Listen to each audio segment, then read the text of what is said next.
শব্দের বাংলা অনুবাদ করেছি স্বাধীনতা, কিন্তু ভারতবর্ষের মূল শব্দকে কেন বাংলা থেকে সরিয়েছি আমি জানি না, কিন্তু মূল শব্দের সৌন্দর্যটা ভাবুন, স্বতন্ত্রতা।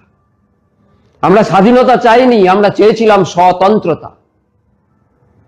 সুশিক্ষিত, সমৃদ্ধ, সেবাপরায়ণ, সাংস্কৃতিক, সুসভ্য একটি জাতি যা ভারতবর্ষ চিরকাল ধরে ছিল, আছে, থাকবে।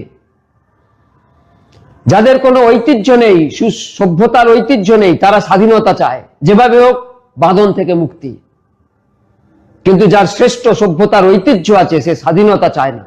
সে তার নিজস্ব সেই তন্ত্র, সেই জীবনশৈলী চায়, যা সে জীবনে প্রয়োগ করতে পারে।